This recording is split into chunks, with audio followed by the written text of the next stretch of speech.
ሊቀ መልአኩም ቅዱስ ሚካኤል በዘመኑ ያደረገው ድንቅ ስራው በድርሳኑ ላይ ነው። በድርሳኑ ላይ እግዚአብሔርን የሚወዱ እግዚአብሔርን የሚያከብሩ ደጋግ ሁለት ባልና ሚስቶች ነበሩ ይላል።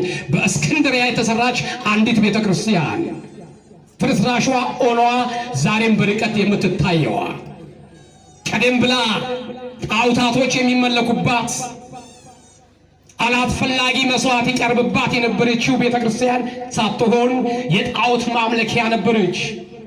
በዘመኑ የነበሩት 18 ሊቃነ ጳጳሳት ቢነግሱም ያችን ግን ሊቀይሯት አልቻሉም ነበር። ሰው በራሱ ጉልበት አይቀይርም። ሰው በራሱ ኃይል አይመሰርትም አንድ ነገር። ጳጳስ ስለሆነ አይደለም ወይም ዲያቆን ስለሆነ አይደለም፣ እግዚአብሔር ሲጨምርበት ነው። ወገኖቼ ይቺ ቦታ ላይ ማንም ቀድሞ የተቆረቆረችው 2002 በዛን ዘመን መሬቷ የተፈጠረችው 2002 ነበር እንዴ? መሬቷ ወይስ 2001 ነበር እንዴ? መሬቷ የተፈጠረው አልነበረም። እስከዛ ክፍት ነበረች። ግን ሰው ሳይሆን እግዚአብሔር ጊዜውና ሰዓቱ አልደረሰም ነበር። ጊዜውና ሰዓቱ ስላልደረሰ ሁሉ ጸጥ ብሎ ነበር የሚያልፋት ያችን መሬት። አባቶችም የመሬቱ ባለቤቶችም ዝም ብለው እያረሱ ይበሉ ነበር እንጂ ታቦተ ሚካኤል ገብቶ በዚህ ስፍራ ላይ በእኛ መሬት ላይ ሕዝብን ባርኮ እኛን ባርኮ ሕዝብን ፈውሶ እኛንም ይፈውሳል ብለው በእውንም በምናብም አስበው አያውቁም ነበር። ዛሬ ታላቁ ዋርካ እኚህ ናቸው። ስማቸውን ባላቅም ቅድም አቤት አባ ታደሰ ወይም የመሬቱ ባለቤት ሮማኛ እንደነችን ይተኛባ እሱ ማቲ ካሳየዳ እስኒች ይራቅ አሜ ወፈላ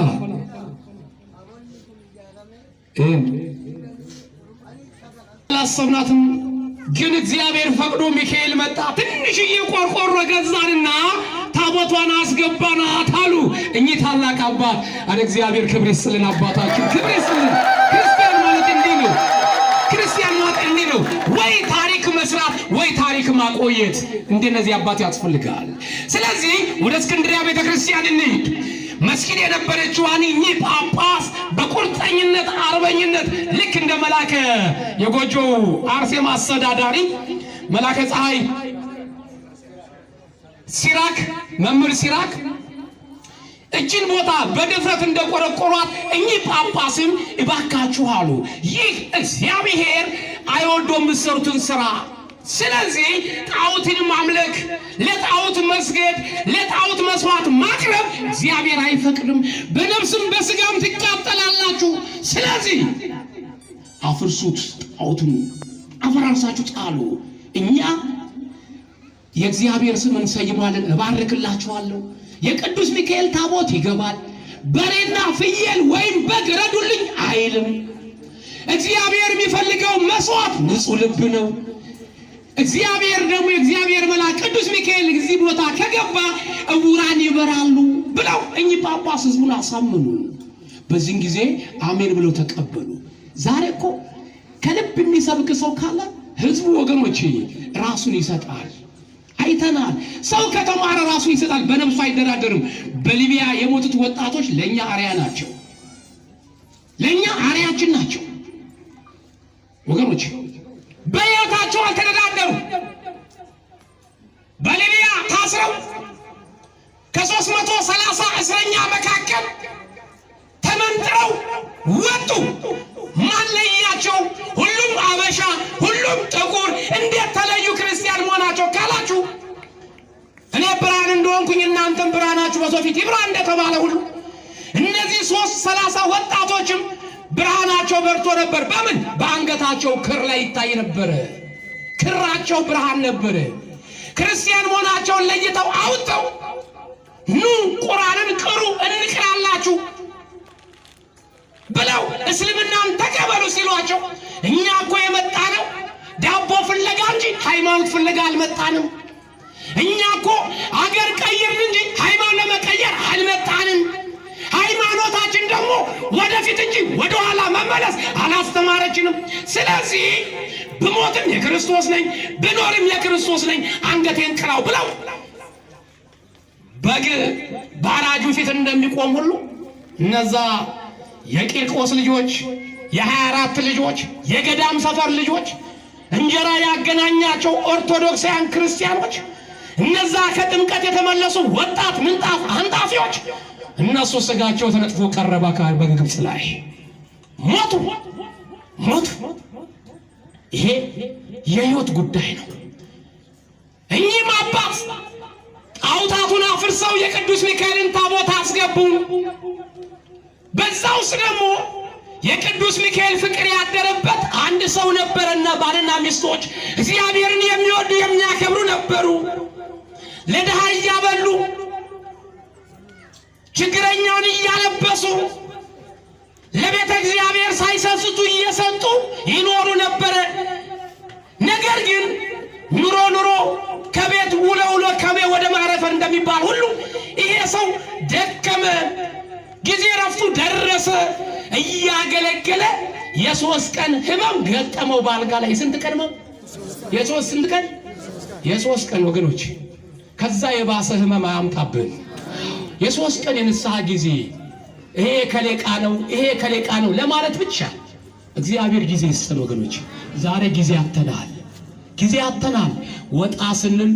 ወጣ ስንል ወገኖች ድሮ መኪና ነበር ውሻውን እየገለበጠው እንስሳውን እየገለበጠው የሚታይ ሰው። ግን ዛሬ ሰውን እየገለበጠ አስቸግሯል።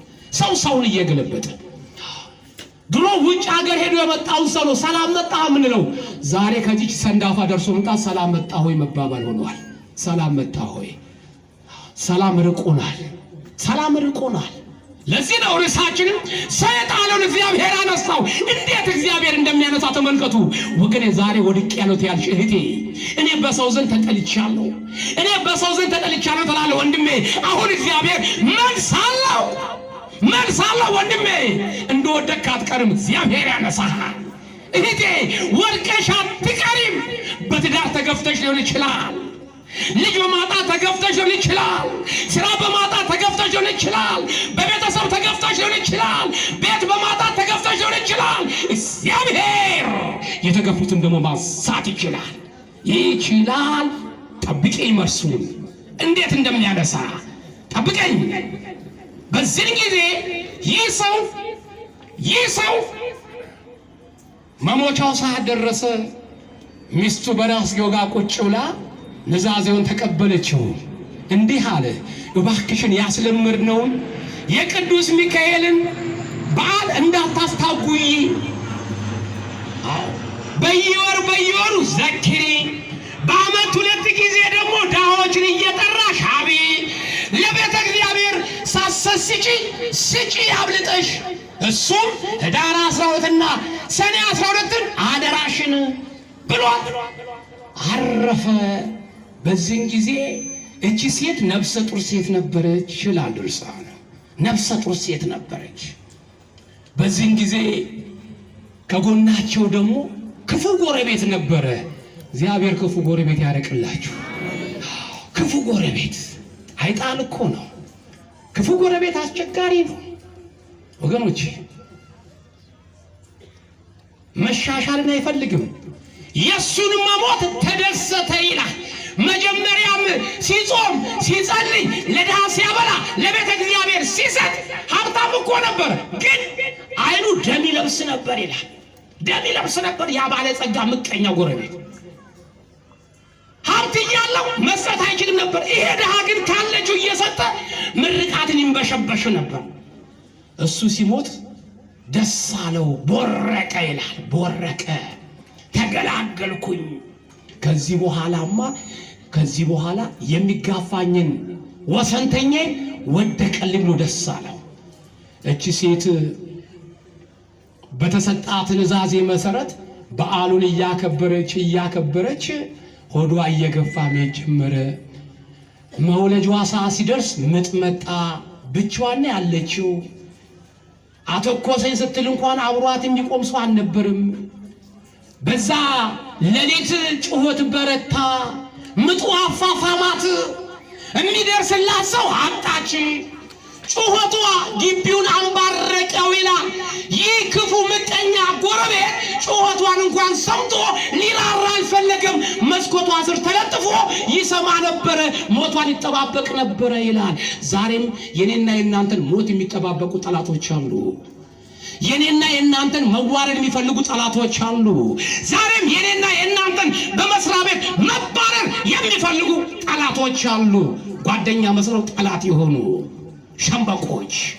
ሸምበቆች ሲደገፏቸው እንደ ሸምበቆ የሚወጉ ውስጣቸው በረከትና ጽድቅ የሌለ ባዶ እንደ ሸምበቆ የሆኑ ሕይወት የሌላቸው በዚህ ጊዜ ላይ ጣሯን ይሰማል።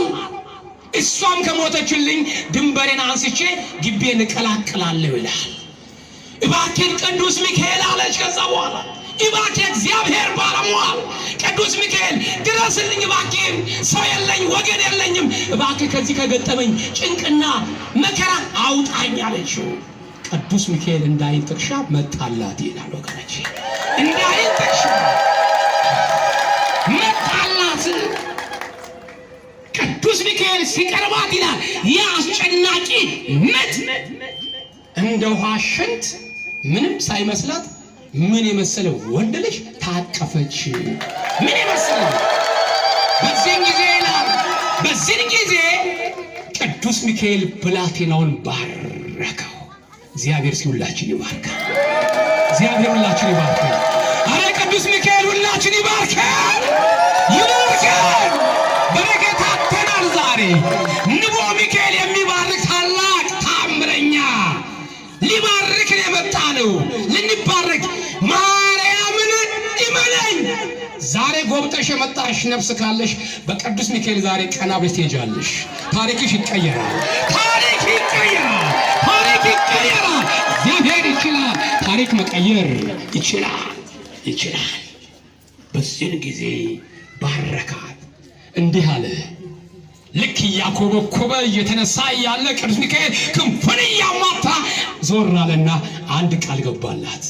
ይህ ብላቴና አድጎ የዚህ ክፉ ባለጸጋ ምቀኛ ጎረቤትሽን ሀብቱንም ንብረቱንም ይወርሳል አላት። እችን ተናግሮ ሄደ። እቺ ሴት ደስታም ድንጋጤም ይዟ ስለነበረ ያላትን ግን በአይምሯ አላወቀችም ነበር ይላል። ለምን? ደስታም አለ ድንጋጤም አለ። መልአኩን ስላየች የነገራትን በአይምሯ አላስቀመጠችውም ነበረ ይላል። በዚህ ጊዜ ይህ ብላቴና እያደገ ሄድ ጀመረ። እሷም ደግሞ ካደረገላት ውለታ የተነሳ ለቤተ እግዚአብሔር ትሰጣለች፣ ለድሃ ታበላለች። ብር ስር የለውም፣ እንደምታውቁት ስር የለውም። ካልተሰራ ካልተጨመረበት ያልቃል። ብሩ አለቀ። ልጁ የ10 ዓመት ጎረሙ ብላቴና ሆነ። የ10 ዓመት ብላቴና ሆኖ ብሩ ግን አለቀ። እንዲያልቅ ያደረገው እግዚአብሔር ምክንያት ስላለው ነው። በቤቷ ማትረፍረፍ ይችል ነበረ፣ ግን ስራውን መስራት ስለፈለገ ነው። እግዚአብሔር ባዶ አደረገው። የሚላስ የሚቀመስ በቤቷ ጠፋ። ይህ ምቀኛ ባለጸጋ፣ ምቀኛ ተንኮለኛ ጎረቤት ችግሯን ምክንያት አድርጎ ጠጋ አለ። አንቺም ልጅሽም በራብ ከምታልቁ በራብ ከምትሞቱ ልጅሽንም ዘመንህ ራብ እስከሚያልቅፍ ድረስ እኔ ቤት ይቀመጥልሽ። እኔ ላብላው፣ ላጠጣው፣ ላልብሰው እንደ ልጄ ልየው። አንቺም ደግሞ የረሃቡን ዘመን የምታልፊበትን 20 ወቄት ብር ልስጥሽ አላት። እሺ አለች። በረሃብ ከመሞት በጦርነት መሞት ይሻላል ዋና ሐዋርያቶች። እኔም ልጅም በረሃብ ከመናቅ ብላ ልጇን ሳታውቅ ለገዳይ ሰጠችው። ለገዳይ አሳልፋ ሰጠችው። 20 ወቄቷን ብር ያዘች። ይህ ምቀኛ ጎረቤት ደስታ በደስታ ሆነ። ዓላማዬ እቅዴ ግመታ። እኔን በሕይወት ሀብትና ንብረቴን ይወርሳል የተባለውን ጠላቴን በእጄ ከተትኩት። አሁን የመግደልም ያለ መግደልም የኔ ፋንታ ነው አለ። ብላቴናውን 4 ቀን ቤቱ ካስቀመጠ በኋላ ብላቴናው በተኛበት ለካው ይላል። ለካው ቁመቱን ቁመቱን ለካና ሄዶ ሳጥን አሰራለት። ያንን ብላቴና በአምስተኛው ቀን በተኛበት ታቀፈና እዛ የተዘጋጀው ሳጥን ውስጥ ከተተውና ቆለፈበት። ወስዶ በአህያ ጭኖ ባህር ላይ ወፍዶ ጣለው። ብላቴና ወፍዶ ጣለው። ቁልፉንም ወረወረው። አሁን አለ ሀብቴንም ንብረቴንም ብቻ ሳይሆን የጠላቴንም ንብረት መሬት እወርሳለሁኝ። እሱን ባሏ ሞተ፣ ልጇንም ገደልሁ፣ እሷም ትንሽ ቀን ነው ትሞታለች። ከዚህ በኋላ ንብረቱን ሊሄድ ነው ብሎ ደስታ በደስታ ሆነ። ሰው ካሰበ ማን ያሰበ ይበልጣል? እግዚአብሔር ያሰበ ይበልጣል። ያንን ሕፃን ወሰደና ባህር ላይ ጣለው። ባህሩ አንዴ እያሰጠመው አንዴ እያንሳፈፈው የ10 ቀን መንገድ በባህር ላይ ጉዞን አደረገ ታፍኖ። በወቅቱ በግ የሚጠብቅ ወንዝ ዳር ላይ ግጦሽን እያስጋጠ ውሃውንም እያስጎነጨ በጉን የሚጠብቅ ገበሬ ነበረ ይላል። ሲመለከት ሳጥን እየተንሳፈፈ በተንጣለለው ባህር ላይ ይሄዳል። በዛ ባህር ላይ ደግሞ ብዙ ነጋዴዎች በመርከብ እየሆኑ ጓዛቸውን ጭነው ይሄዳሉ። አንዳንዴ ማዕበል እየተነሳ መርከቡን እየገለበጠ ጓዛቸው በባህር ውስጥ ይሰጥማል፣ ሰው ይሰጥማል። ሲያይ ጊዜ ደስ አለው። ምናልባት ነጋዴዎች መርከቡ ከብዷቸው ወይ ማዕበል ተነስቶ የነጋዴ ንብረት ቢሆኑና ዋና ስለሚችል ወደ ባህሩ ገባ ይላል። እየዋኘ ያንን ሳጥን ወደ ዳር አወጣው። ወዴት አወጣው? እግዚአብሔር ከሚነደው እሳት ዳር ያውጣል። ከሚነደው እሳት ዳር ያውጣን ወገኖቼ። ዳር አወጣው ይላል። ዳር አወጣው ወገኔ፣ ወደ ዳር አወጣው። በዚህ ጊዜ ይላል ወገኖቼ ሲያየው የማይደፈር ውሃ ጠግቧል። ይሄ ነገር ምን ይሆናል? ሞከረው፣ አይቻልም። አይ ይሄማ አለ ጠገራ ብር ወይም ወርቅ ነው አለ። በቃ ድህነት ደህና ሰንብቼ በቃ አለ ድህነት ደህና ሰንብቼ ከዚህ በኋላ በግ እያረቡ መሸጥ እየሸለቱ መሸጥ አከተመ። በቃ አለ እንደምንም እያረገ እየተንደፋደፈ እየተሸከመም እያረፈም ቤቱ ደረሰ። ነጭ ላብ እየተፋ ሚስቴ ደስ ይበልሽ፣ ነጋዴዎች ማዕበል መጥቷቸውን አልታወቀም። በወርቅ የታሸገ ጠገራ ብር ይሁን ወርቅ ይሁን ይዤልሽ መጥቻለሁኝ አለ። ከዛ በኋላ ለመክፈት ቢታገል ቁልፉ ተንጠልጣይ አይደለም፣ የሚሰበር አይደለም፣ ሰረገላ ቁልፍ ነው። ግራ ገባው። ቢላው ቢሰራው ምን አባቱ አለና በመጥረቢያ ሊገምሰው ሲል ሚስትየዋ መጣች። ቆይ እስኪ ውስጥ ያለው ዕቃ ድንገት እንጨቱን ስትመታው ቢጨፈለቅስ? ወርቁ ቢሆን እኮ ይጨፈለቃል፣ ቅርጹ ሊጠፋ ይችላል። ስለዚህ መጥረቢያውን አስቀምጦና እርፍ በል ምሳ ብላ አለችው። እሺ አለ። እንግዲያውስ ዛሬ አማረኝ የአሳ ጥብስ ነው። ምንድነው ያማረኝ? አሳ ጥብስ ነው። ስለዚህ መጀመሪያ አሳ ገዝቼ መምጣት አለብኝ አለ። ወደ ኋላ ተመለሰና አሳ ሄደ። ወደ ወንዙ ጋር ሄደ። አጥማጆችን አገኘ። ባካችሁን አለ በኔ ስም ወጥመዱን ጣሉት አለ። መረቡን ዘረጉለት። ምን የመሰለ ጠብደል አሳ አገኘ። ዋጋውን ከፈለና አሳውን አንጠልጥሎ በሽቦ በጀርባው ላይ አንጠልጥሎ ወደ ቤት መጣ። በይቶሎ ያለ ያዘና ቢላውን አምጪልኝ አለ። ቢላው ቀረበ። አሳውን ሆዱን ቀደደው ይላል። ከሁለት ከፈለው። በውስጡ ያለው ቆሻሻ ወጣ። ሲያይ የሆነ ብረት ነገር አገኘ። ወርቅ ይሆን እንዴ አለ። በደም የተጨማለቀ ብረት ነገር ነው። በውሃ ቢጤ ለቅለቅ አድርጎ ሲያየው አንድ ፍሬ ቁልፍ ነች። ማን ያውቃል አለ። ማን ያውቃል እቺ ነገር የዚህ ሳጥን ብትሆንስ አለ። አነሳና ቁልፉን ያዘና ጠጋ አድርጎ ከፈት ቢያደርገው የተዘጋው ብርግድ ብሎ ተከፈተ። እግዚአብሔር በሩን ይክፈትልን። እግዚአብሔር በሩን ይክፈትልን ወገኖቼ። ዛሬ በተለያየ ደፍተራ በጠንቋይ የተዘጋብህ ወንድሜ እግዚአብሔር መክፈት ይችልበታል። ሚካኤል ይከፍታል። አይዞ። በትምህርት የተዘጋብህ፣ በትዳርሽ የተዘጋብሽ፣ በሁሉም ነገር ትብ ያለብህ ቀን የጨለመብሽ ሴት ካለሽ አይዞሽ፣ እግዚአብሔር መርሳለሁ። የተዘጋውን ይከፍታል። እግዚአብሔር ይከፍታል። እግዚአብሔር እግዚአብሔር መክፈት ይችልበታል። ሰው የዘጋውን ማን ይከፍታል? ሰው የዘጋውን ማን ይከፍታል? ይከፍታል። እግዚአብሔር ይከፍታል። መላእክቱን ልኮ ይከፍታል። ከፈተው። ሲያይ በቁመቱ ልክ የተዘረጋ ጧ ብሎ እየተኛ መልኩ የሚያምር የ10 ዓመት ብላቴና ደነገጠ። አልተበሳጨም። ወርቅ ነው ብዬ ተሸክም የመጣሁት ብር ነው ብዬ ተሸክም የመጣሁት ብሎ አላዘነም። ደስ አለው በለጠ። እግዚአብሔር ይመስገን አለ። እግዚአብሔር ይመስገን ቤቴን በበረከት የሞላልኝ በብላቴና የሰጠኝ ስሙንም አለ። እግዚአብሔር ይመስገን፣ እግዚአብሔር ይመስገን። አዎ ጥሩ ነው። እልልታ ጊዜያችን ለመቆጠብ ብዬ ነው። በዚህ ሰዓት ላይ ከባህር ስላገኘሁት አለ ስሙንም አለ ባሕራን ብየዋለሁኝ አለ። ባሕራን እያለ ፍቅር አደረበት። ልጅ አልነበረውምና ልጅን ተርቦ ነበርና ልጅን ተጠምቶ ነበርና ከዚህ በኋላማ ይህ ብላቴና ሰውነቴ አርጅቼ ቢዝል አባባ ሸማውኩ ወደቀ ከላይ ላይ ብሎ ካባውን ያለብሰኛል።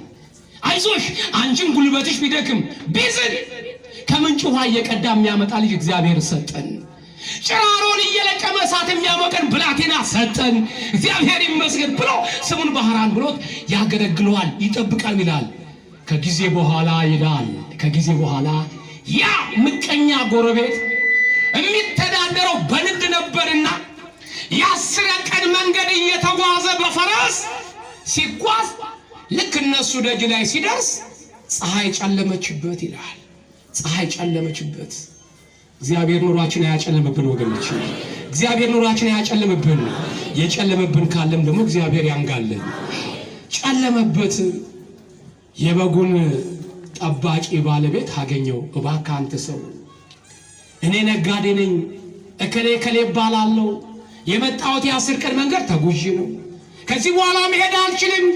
ሽፍቶች አሉ፣ ጓዜንም ብሬንም ይዘርፉኛል። በቤት አሳድረኝ፣ ዋጋን እከፍልሃለሁኝ አለው። እሺ ግባ አለው። ግባ አስገባው። ያንን ምቀኛ ጎረቤት አላወቀም። አስገብቶ ውሃ ሙቆ እሳት ፊት ቁጭ አድርጎ እግሩን እያጠበ ባሕራን ና ውሃ አምጣ ይለዋል። ባሕራን ና እባክህ ምንጣፉን አንጥፍ ይላል። ይህ ሰውዬ ግራ ገባው። እንዲህ አይነት ስም ተሰምቶ ታይቶ ማይታወቅ ምን አይነት ስም ነው ደግሞ ባካችሁ እያለ ከራሱ ጋር ይማከራል። እግሩ ከታጠበ በኋላ ማዕዱን ከቆርሶ ከበላ በኋላ በነገራችን ላይ ይሄ ልጅ ነውን አለው። አዎ ልጅ ነው። እንዴት ባሕራን አልከው? እኔ ሰምቼ አላቅም ይሄን ስም አለው። አይ ነገሩ እንደዚህ ነው ብሎ ታሪኩን ተረከለት። ከስንት ዓመት በፊት ይህ ብላቴና በግ እየጠበቀ በሳጥን ተንሳፎ እንደመጣ ተረከለት። ሲተርክ እንደ ፊልም ዝም ብሎ ማየት ጀመረ። ራሱ ለካስ እኔ ጣልኩት ሞቷል፣ አሳ ነባሪ በልቶታል፣ ጉማሬ ውጦታል ያልኩት ለካስ እንደገና መጥቶ እዚህ ነፍስ ዘርቶብኛል። ስለዚህ አሁን መበቀል አለብኝ አለ። መበቀል አለብኝ። ወዲያውኑ ማለዳ ላይ እባክህ አንተ ሰው አለው የበጉን ባለቤት። እባክህ አንተ ሰው እንደምታየኝ 10 ቀን መንገድ ነው የመጣሁት። የ10 ቀን መንገድ መጥቻለሁ። ተመልሼ መሄድ አልችልም። ዕቃ ጥዬ መጥቻለሁና ልጅህን ላክልኝ፣ የድካም ዋጋ 20 ወቄት እሰጥሃለሁ አለው። እሺ ብሎ አባትየው 20 ወቄት ተቀበለ። ልክ እንደናቱ ስንቅ አዘጋጅቶ ለመንገድ ባሕራን አለውና ግንባሩን ስሞ በሰላም እንደወጣ በሰላም ያምጣ ብሎ ሸኘው። ባሕራን የሞቱን ደብዳቤ ይዞ ጉዞን ያደርግ ነበር። ወገኔ ታመን ግድ የለም። ምናልባት እናንተ ባላወቃችሁ ጠላቶች መርዝ ቀምሞ ሊሰጧችሁ ይችላል። ባሕራን ያየው በውስጥ ያለውን መርዝ አልነበረም፣ ወረቀቱን ከላይ ነው ያየው። ግድ የለሽም እህቴ፣ ወተትነቱ ብቻ ነው ጠጪው። በሶን በሶ ብለህ ጠጣው። ድግምተኛ ግን ደግሞበት ይሆናል። እኛ ክርስቲያኖች ግን እነሱ ጋር ካለው ኃይል ይልቅ እባብና ጊንጥን የምንረማመድበትን ስልጣን እግዚአብሔር ሰጥቶናል። ሎሚን በሎሚነቱ እዛው ጠንካዩ። አንዳንድ ደንቀራ በየሰው ደጅ ላይ አይጥ ገነዞ ይጥላል። ቅዱስ ዮሐንስ ሲመጣ እንሾሽላውንም ሎሚንም ርሚጦ ቂጣውንም ይጥላል። ቂጣን የምናውቀው እኛ በመብላት እንጂ ሰው በመስበር አናውቀውም። ሎሚን እኛ በምናውቀው በዛፍ ፍሬነቱ እንጂ ሰውን ሽባ በማድረግ አናውቀውም። ባለቤቱ እዛው ይወቁ ጠንቀዋዩ። ክርስቲያን አይደራደርም። አደንግጥ ወይኔ ሳላቀውን ሾሽሎን ረገጥኩት እንዴ ወይኔ አንቺ አይጧን እኮ ረገጥኳት በቃ አለቀኝ እግሬ ሽባ ሆናት በይ። በድንጋጤ ሰይጣን ይገባል። እኔ ድንግል አምባሳደር ነኝ በዩ። በአንተ ላይ በሌላ አንተ ስልጣን የለህም በዩ። እኔ ቅዱስ ሚካኤል አምባሳደር ነኝ፣ አንተ በኔ ነፍስ ላይ ስልጣን የለህም በለው። ይደነግጣል። አንተ ሙሉ አምባሳደር እኮ ነህ። ገና ኃይለ ሚካኤል፣ ኃይለ ገብርኤል፣ ኃይለ ጊዮርጊስ ከተባልክ በዛ ሰዓት ኃይል ተሰጥቷል። ሙሉ አምባሳደር ሆኗል። ጽጌ ማርያም፣ አክሊለ ማርያም፣ ወለተ ማርያም፣ ወለተ ሰንበት ስትባይ ያን ጊዜ ኃይል ተሰጥቶሻል። ኃይላችን ተሰጥቶናል።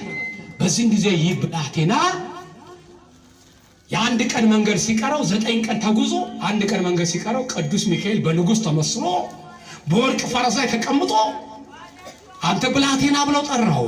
ና ወደ ጤራላ ነው ተረከለት የሄደ ቢሚላክበትን እሱም ወረቀት አምጣ አለ። ይህ ባህራን ለማንም እንዳሰጥ ተብሏልና ባህራን መስጠት አልፈልግም። ወገኖች የሚያወራው ሰው ጸጥ አድርጉልን። እዛ ጋር በዛ አቅጣጫ ታሪኩን ተረከለት። በዚህ ጊዜ ወረቀቱን አሳየው። በርቀት የሚለው ምንድነው? ይህ ብላቴና እናንተ ጋር እንደደረሰ ማንም ሳያቅ ያ በሳጥን አድርጌ ጣልኩት ጠላቴ፣ ወራሼ፣ ገዳይ፣ የኔ መሞት የሚፈልግ ባላንጋሬ የጠላቴ ጎረቤት ልጅ ስለሆነ ጉድጓድ ቆፍራችሁ በቁመቱ ልክ ቅበሩት። እንዳይነሳም ድንጋይ ጫኑበት። ዛሬ የመከራ ድንጋይ ከብዶናል። አገራችን የመከራ ድንጋይ ከብዷታል። ድንጋይ ተጭኖናል። የፍቅር ማጣት፣ የሰላም ማጣት፣ የዘረኝነት ድንጋይ ተጭኖናል። ጫኑት። ለምን? በባህር ጥሎት ነፍስ ዘርቶ ከተነሳ አሳ ነባሪ ጉማሬ ካልበላው ይህ ሰውማ መቅበር ብቻ ሳይሆን መጫን አለበት ድንጋይ አለ። ጫኑበት። ይሄን ምስጢር ግን ማንም ሰው እንዳያቅ ከኔና ካንተ በስተቀር ብሎ ጽፏል። ይሄን የሞት ደብዳቤ ይዞ ነው የሚጓዘው። ቅዱስ ሚካኤል ሲያገኘው እፍ ሲልበት ያ የግደል ፍለጠው ቁረጠው የሚል ታሪክ ተቀይሮ ይህ ብላቴና ልክ እንደደረሰ ለአቅመ ሔዋን የበቃችው ልጄን ዳሩት፣ በውጭም በውስጥም ያለው ንብረቴን ይውረስ፣ እኔ እስክመጣ እንዳትጠብቁ፣ ሰርግ ደግሳችሁ ይዘፈን፣ ደስታ በደስታ ይሁን፣ የኔም አሽከሮቼና ሎሎቼ ለሱ የተገዙ ይሁኑ፣ ለሱ እምቢ የሚል ሰው እንዳይኖር የሚል መመሪያ ነው። ቅዱስ ሚካኤል አላወቀም፣ ይቅርታ ባህራን አላወቀም። ደፋ ቀና እያለ ሲሄድ ልክ ደብዳቤው ሲደርስ የዛ የባለጸጋ ታማኝ ባለቤት ሲያየው ደነገጠ። እንዲህ አይነት ደብዳቤው አንተማ ና እዚህ ጋር ተቀመጣል፣ ልብስን ቀይር። ልብስን ቀይር እንጂ ለአንተ አይገባም፣ ልብስ ቀይር። ልጁ ደነገጠ። ባህራን ምንድነው የሚደረገው አለ። ልብሱን ቀዳደረ፣ በቁመኑ ቀደው ጣሉት። ምን የመሰለ ልብስ አመጡና አለበሱት። ንጉሱ ወይም ባለጸጋው በበዓል ጊዜ የሚጫማ የወርቅ ጫማ አለ፣ ነጠላ ጫማ አመጡና እግሩ ላይ ያጠለቀሉት። ሲያየው ወርቅ ጫማ ነው። ደነገጠ። አመጡና የወርቅ ዝምዝም ካባ አመጡና የወርቅ ብረት ዘንግ ሰጡት። እየሆነ ያለው ምንድነው አለ። ተጨነቀ። አመጡና እችን የመሰለች ልጅ እንድታገባ ተፈቅዷል። እኔ ክርስቲያን ነኝ አለ። እኔ ክርስቲያን ነኝ፣ በሕጉ መሰረት መጋባት ያለብኝ በጥሩምባና በከበሮ ሳይሆን በቅዱስ ቁርባን በተክሊል ነው አለ። ቤተ ክርስቲያን የክርስቲያን ልጅ ክርስቲያን መሆን አለበትና ሄደና በተክሊል አገባ። 40 ቀን ሙሉ እየተበላ እየተጠጣ እየተጨፈረ ተቀመጠ። ከ40 ቀን በኋላ ያ ባለጸጋ ይላል፣ ያ ባለጸጋ ጓዙን ጭኖ በግመል አስጭኖ እሱ በፈረስ ተሳፍሮ ሲመጣ አገር ተንቀጥቅጣለች። ለምን? የንጉሥ ትእዛዝ ነውና አይሻርም። ተንቀጥቅጣለች፣ ይጨፈራል።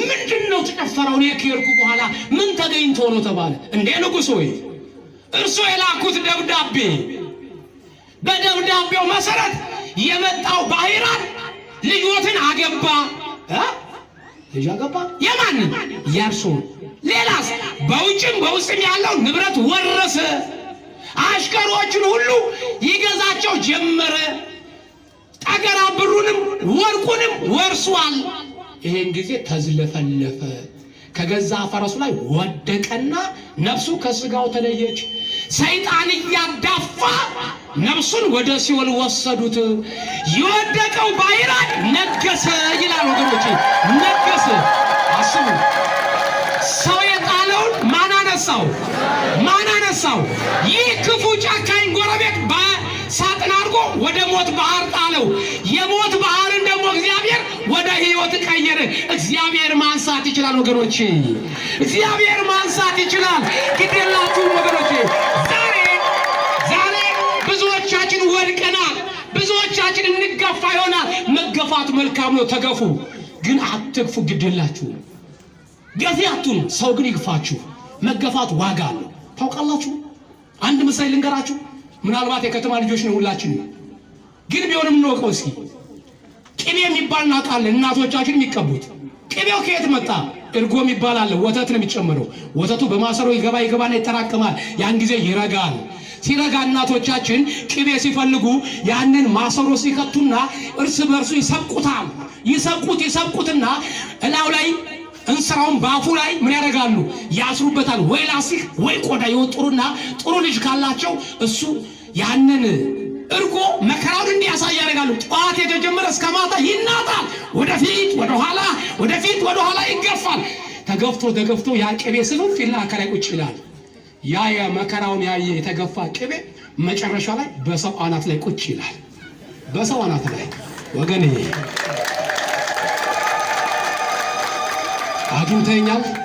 አግኝተኛል ተገፋ አየህ ስትገፋ ቅቤ እየወጣ ነው በረከት እያገኘ ነው ጽድቅ እያገኘሽ ነው እናቴ እየተገፋሽ በጠላት ላይ ቁጭ ሊያረግሽ ነው እግዚአብሔር ያከብርሽ ነው ነቢያት ተገፉ በጠላቶቻቸው ላይ ከፋሉ ሐዋርያት ተገፉ በጠላቶቻቸው ላይ ከበሩ ሰማዕታት ባረዷቸው ላይ ክብርን አገኙ ወገኖች መገፋት መልካም ነው ከዮሐንስ ከኦሪት ዘፍጥረት እስከ ዮሐንስ ራእይ ስንመለከት አንድም ያልተገፋ ነቢያት አናገኝም አንድም ያልተገፋ ሐዋርያት አናገኝም እየተገፉ ይላል መገፋት ምንድነው መከራን እየተቀበሉ በእንጨት መጋዝ እየተሰነጠቁ በግዞት እየታሰሩ ቆዳቸው እየተገፈፈ እንደ ሽንኩርት እየተከተፉ እንደ ጎመን እየተቀቀሉ ጽድቅ ግን አገኙ ይላል ምን አገኘ ወጣት ጽድቅ አገኘ እየሰረቀ አይደለም ያለው ስንዴ ተሰጥቶት አይደለም ያለው በየወር በጀት ተመድቦለት አይደለም ያለው እየሞቱ ጸደቁ ነው እየሞቱ መጽደቅ ይሄ ነው ዋጋው የመብላት ያለመኖር ጉዳይ አይደለም ክርስትና የመጽደቅ ያለመጽደቅ ጉዳይ ነው ወደድክም ጠላ እንደምንሰራው ለምን ትሰራል ሲባል ለመብላት ለመጠጣት አይደለም እንደምትሏል የህይወት ጉዳይ ያሰባስባል የህይወት እና አባ ገብረ ማርያም ጅጅጋ ኪዳነ ምሕረት ስትቃጠል እያዩ አንቺ ስትቃጠይ ከማይ ገብቼ በቃጠል ይሻላል ብለው ከነቆባቸው ገብተው እሳት ውስጥ እንደ በቆሎ ፈነዳዱ ይሄ የመኖር ያለመኖር ጉዳይ ነው የጽድቅ ጉዳይ ነው አባቶችን እስከ ሞት ያደረሳቸው አንተ 100 ብር ለመስጠት 1000 ብር ለመስጠት እጅ ቫርቭሬት ያደርጋል ቫርቭሬት አባቶቻችን ከ100 ብርም ከ1000 ብርም አልፈው በ100 ሺህ ብር የማይገኝ ህይወታቸውን አያይዘው ተወራርደው ከእግዚአብሔር ጋር በረከት ያገኛሉ ዝም ብሎ አይደለም መለመን ብዙ እንዲሰጥ ትፈልጋለህ ብዙ ስትባል ደግሞ ትቀንሳለህ ሚካኤል ጋር ቆሞ ቅዱስ ሚካኤል የምፈልገው 1000 ብር ከ1000 ብር በላይ እንዳትሰጠኝ አደራ ብሎ ጸሎት የሚያደርሰው አሜን 10000 ብር ፈልጋለሁ ቅዱስ ገብርኤል ከ10,000 ብር በላይ ደሞዜን እንዳታሳድጋት የሚል ሰው አለ። ብዙ እንዲሰጥ እንፈልጋለን። ለቅዱስ ሚካኤል ግን ስጡ ስንባልስ አይበቃውም? እንደ 50 ብር በቃው ይበቃዋል። ይሄ እኮ ነው ወገኖች፣ ድክመታችን ይሄ ነው። ሰይጣንን እግዚአብሔር አነሳው። ይሄ ነው ወገኖች። ዛሬም ወገኖች ብዙ ጊዜ ወድቀናል። ዛሬም አገራችን በክፋት በተንኮል በሰው ዘንድ ወድቃለች፣ በጠላት ወድቃለች። በጠላት እጅ ነች ያለችው። በቃ አለቀላት ኢትዮጵያ ይላሉ። አለቀላት፣ ተከፋፈለች። ያ የጥንትነቷ ጀግንነት፣ የጥንቷ አርበኝነት፣ የጥንትነቷ ታሪኳ ጠፋ። እርስ በእርሷ አባላናት። በቃ ኢትዮጵያ አለቀላት አይሉ ሰዎች አሉ። ይሄ በሰው ዘንድ እንጂ በእግዚአብሔር ዘንድ ግን አላለቀላትም። ኢትዮጵያ አትፈርስም። ለምን መሰላችሁ? ኢትዮጵያን የሚጠብቃት ሰው አይደለም። ኢትዮጵያን የሚጠብቃት ወታደር አይደለም። ኢትዮጵያን የሚጠብቃት የማያንቀላፋው መድኃኔዓለም ብቻ ነው። ለምን ብትሉ ወገኔ በመጽሐፍ ቅዱስ ላይ ስንመለከት እሱ ተወልዶ ተጠምቆ ያደገባትን አገር ኢየሩሳሌምን እንኳን ደጋግሞ እንኳን አላመሰገናትም። 47 ጊዜ ደጋግሞ የጻፋት ብትኖር እቺው ሀገር እግዚአብሔር ኢትዮጵያ ነች ወገኖች፣ ኢትዮጵያ ነች። ስለዚህ እኛ ክርስቶስ እንዳለው ነው እናንተ እኮ እንደ ኢትዮጵያ ሕዝቦች አይደላችሁም ብሎ የመሰከረልን ለኢትዮጵያ ሕዝብ የሚበሉትን የሚጠጡትን አዘጋጀህላቸው ብሎ ዳዊት አስቀድሞ ትንቢት የተናገረላት ሀገር እግዚአብሔር ኢትዮጵያ። ግን ታዲያ እንዲህ ከተነገረልን ለምንድን ነው መለያየት የመጣው? ለምንድን ነው መገፋፋት የመጣው? ጥላቸው ከየት መጣ? ዘመኑ እንዲሆናል። ለዛ ሁሉ መነሻው ግን እኛ ነን። አሁን እየተደባደበ ያለው እየተገዳደለ ያለው 60-70 ዓመት የሞላቸው ናቸው ወይ? አይደሉም። እየተደባደበ ያለው በ20 ዓመት 30 ዓመት ያለው ወጣት ነው። እርስ በርሱ እየተደባደበ ብሔርተኝነት መሬቴን ልቀቅ ጓዜን ልቀቅ እያለ ያለው ወገኖቼ፣ ቁጭ ብሎ ባካችሁ አትንቀሳቀሱ እዚህ ያላችሁ። ስለዚህ እየተገፋፋ ያለው ወጣቱ ነው። ለምን መሰላችሁ? እስቲ በመድኃኔዓለም ብሔርተኛ ናችሁ? ብሔርተኛ ናችሁ? ማርያምን እስቲ ብሔርተኛ አይደለም የሚል ካለ ከኋላም ከፊትም ያላችሁ እጃችሁን አውጡልኝ። እኔ ብሔርተኛ አይደለም፣ ዘረኛ አይደለም፣ እኔ ብሔርተኛ አይደለም የሚል ሰው አረ መድኃኔዓለም ከክፉ ነገር ያውጣችሁ፣ ከክፉ ነገር ያውጣችሁ። ብሔርተኛ አይደላችሁ ማለት በጣም ጥሩ ነው። እስኪ ካልሆናችሁ ልጆች የወለደ ሰው እጁን ያውጣልኝ። ደግሞ ልጅ ያለው በ10 ቤት በ14 ቤት በ20 ቤት ምናምን ልጅ ያለው እስኪ ያውጣልኝ። አላችሁ አውላችሁ አውርዱ። መድኃኔዓለም ከመከራ ያውርዳችሁ። እስኪ ህዳር 29 ቀን ታዲያ ብሔርተኛ ካልሆናችሁ ህዳር 29 ቀን ትምህርት ቤት ልጆቻችሁን ስትልኩ ምን እያለበሳችሁ ነበር? ምን እያለበስን ነው? ንገሩኛ። ከምባታው የከምባታን፣ አድህያው የሀድያን፣ አፋሩ የአፋራን፣ ትግራይ የትግራዩን፣ አማራው የአማርን፣ ኦሮሞ የኦሮሞን ልብስ እያለበሰ ልጆቻችን ትምህርት ቤት ሸኘናቸው። ትምህርት ቤት ሲገቡ ኢትዮጵያን አይመለከቱም። ማንን ነው የሚያዩት? የራሳቸውን ብሔር ነው የሚያዩት። እንደ እኔ አባጅፋር ልጅ ይላል። እኔ አባጅፋር ልጅ ብድግልና እኔ ባለ ጀግናው የባሌው ይላል። ኮሎ ብድግልና እኔ ንጉሥ ሚካኤል ልጅ ይላል። ትግራይ ብድግልና እኔ አፄ ዮሐንስ ልጅ ይላል። ጎንደር ብድግልና እኔ አፄ ቴዎድሮስ ልጅ ይላል። ሸዋ ብድግልና የሚኒሊክ ጀግና ልጅ ይላል። ይህን ኢትዮጵያ ታዲያ እንዴት ይወቀው? እየትሩን እኮ ነው። አደገና ኢትዮጵያ የምትባል ሀገር አለ ሲባል ኢትዮጵያ አለ። እኔ ባሌ ነኝ አለ። እኔ ባሌ ነኝ፣ እኔ አባ ጀፋር ልጅ ነኝ አለ። እኔ አባ በላይ ልጅ ነኝ፣ እኔ ንጉሥ ሚካኤል ልጅ ነኝ፣ ኢትዮጵያ የምትባል አላውቅም አለ። ይሄ እኮ ነው ችግር የፈጠረው። ኢትዮጵያዊነትን አልብሰናል ነበር የሸኘናቸው። አሁን የዘራነውን ፍሬ ነው እየበላን ያለ ነው። ለዚህ ነው ወገኖቼ ሰው የዘራውን ያገኛል፣ ሰው የጣለውን እግዚአብሔር ያነሳል። ስለዚህ እኛ በስህተት የዘራነውን ዘር እግዚአብሔር በመልካም እንዲቀይረው አሁን ረፈደ እንጂ አልመሸብንም። እናልቅስ ወገኖቼ፣ እናልቅስ። የዘራነው ዘር ሳይታወቅ እንክርዳድ ሆኗል። ከሀገርም አልፎ እኛን እያፈረሰን ነው። ጌታ ሆይ ይቅር በለን እንበለው፣ ይቅር በለን እንበለው። እስኪ አቤት እግዚአብሔር ይቅር ይበለን። አሜን። እግዚአብሔር ከሁላችን ጋር ያለው ወገኖች፣ ሰው የጣለውን እግዚአብሔር አነሳው ማለት ይሄ ነው። እኛ የዘራነውን እግዚአብሔር ያነሳዋል። ክፉ ነገር ምን ከሆንን እጃችን ካነሳን በዛባችሁ ማርያምን ተው ማርያምን ብዙ አልቆየም። እሺ ትንሽ ነው ቢበዛ እስከ 11 ሰዓት ብቆይ አይዟችሁ። ምን 11 ሰዓት ምን አለ አልበዛም አይደል? ሞኝን ፈልግ። አሁን እስከ 11 ሰዓት ብቆይ እርግጠኛ ነኝ በኋላ ጩር ሲል ወፍጮ ሲነሳበት ይሄ ማብቂያ የለውም እንደ ብለህ ነጠላ ጫማ የምትወረወረው። አሁን እኮ ይሄን ጊዜ ወፍጮ የተነሳበት ሰው አለ፣ ጩር ጉጉጉጉ ያለበት ሰው አለ።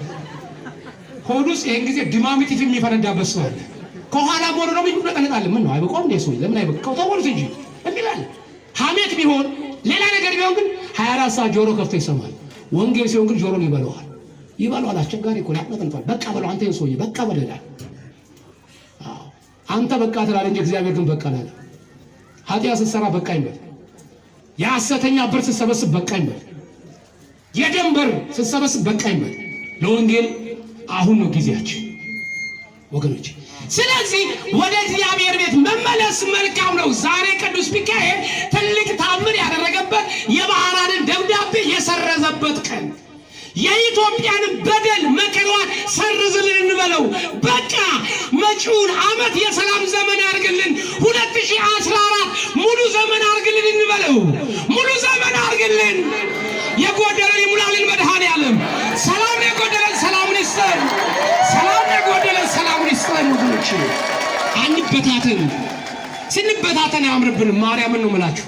ስንበታተን አያምርም። አንድ ስንሆን ነው። ከኔ ጋር ናችሁ? ታይኛላችሁ? እቺን ጣት ያያችኋት? ስንት ነው የጣት? ስንት ነው? ያምራል አያምርም? ያምራል። በህብረት ሲሰሩ በህብረት ሲያከናውኑ፣ አንድ ቀን ግን እነዚህ 5 ጣቱ መካከል ችግር ተፈጠረ። ብሔርተኝነት ተፈጠረ። እኔ ጀግናው እኔ ወንዱ መባል ጀመረ። ማማ ይሰራቸው ጀመሩ። አውራ ጣት ነው ነገር የበጠበጠው። ምን አለ?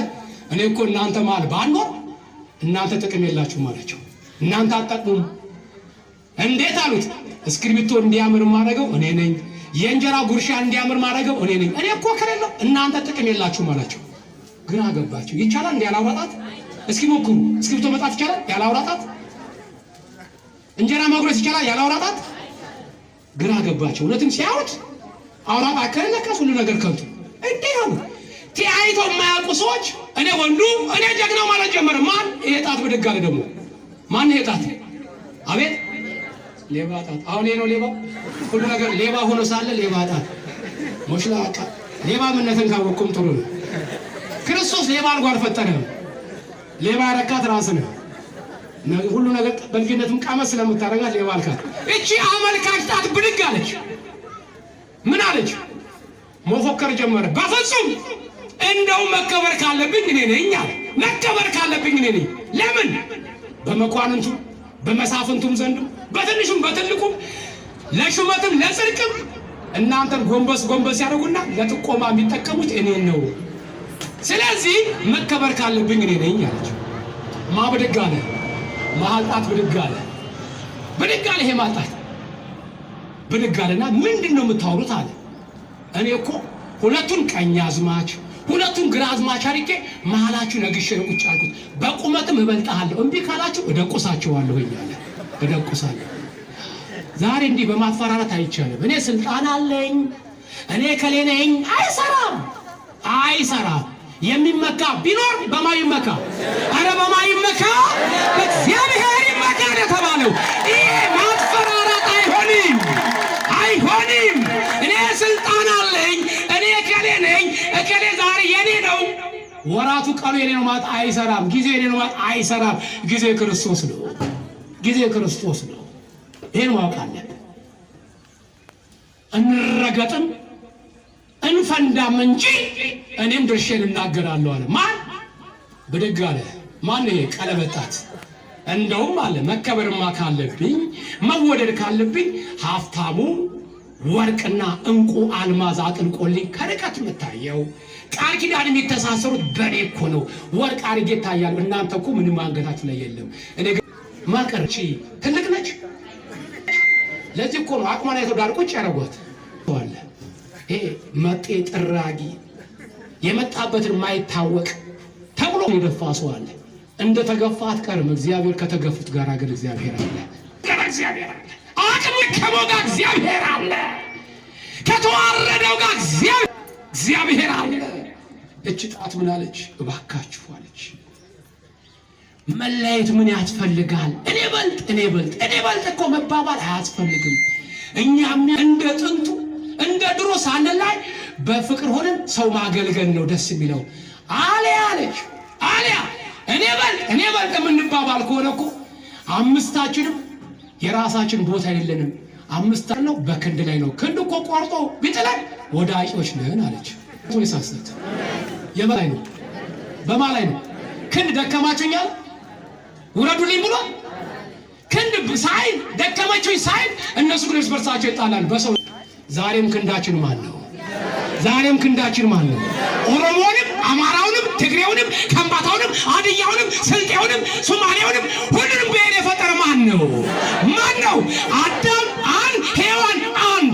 የአፋር የጅጅጋ ወይም የአፋር ወይ የሶማሌ ወይ የትግሬ ወይ የአማራ ወይ የኦሮሞ አዳም አለ። አዳም ሜክ ተቆሞቲ ሔዋን ሜካ ተቁማ ዋቅ ሜክ ማሬ ማልዋልኛና ረ አካሰሬት ማሪፎንኛና ተቁማቲ እንደ ውሻ ምንድን ያባላል? አዳም አንድ ኮን የኦሮሞ የአዳም የአማራ አዳም ከሌለ ሁላችን የተፈጠርነው ከአዳም ከሆነ መነሻችን የአዳም ደም ቀይ የሁሉም ደም ቀይ ነው። እባካችሁ አንገፋፋ፣ አንድ ላይ እባካችሁ። በፍቅር ስንሆን ነው አባቶቻችን ጣሊያንን እንግሊዝን በመጣበት እግሩን እየገረፉ ያባረሩት በእውቀታቸው ሳይሆን በአንድነታቸው ነው፣ በጥንካሬያቸው ነው፣ በዋስናታቸው ነው። ይሄን እንድናደርግ እግዚአብሔር ሁላችን ይርዳል። አሜን። ሰው የጣለውን እግዚአብሔር አምላክ አነሳው። እግዚአብሔር ወገኖቼ ሰው የጣለብንን መከራ እግዚአብሔር ከኢትዮጵያ ላይ ያንሳልን። ይሄ ክፉ ዘርን እግዚአብሔር አምላክ ያስወግድልን። እግዚአብሔር ሰላሙን ፍቅሩን ያወርድልን። መተሳድለን መድኃኔዓለም እግዚአብሔርን ጋር ይሁን።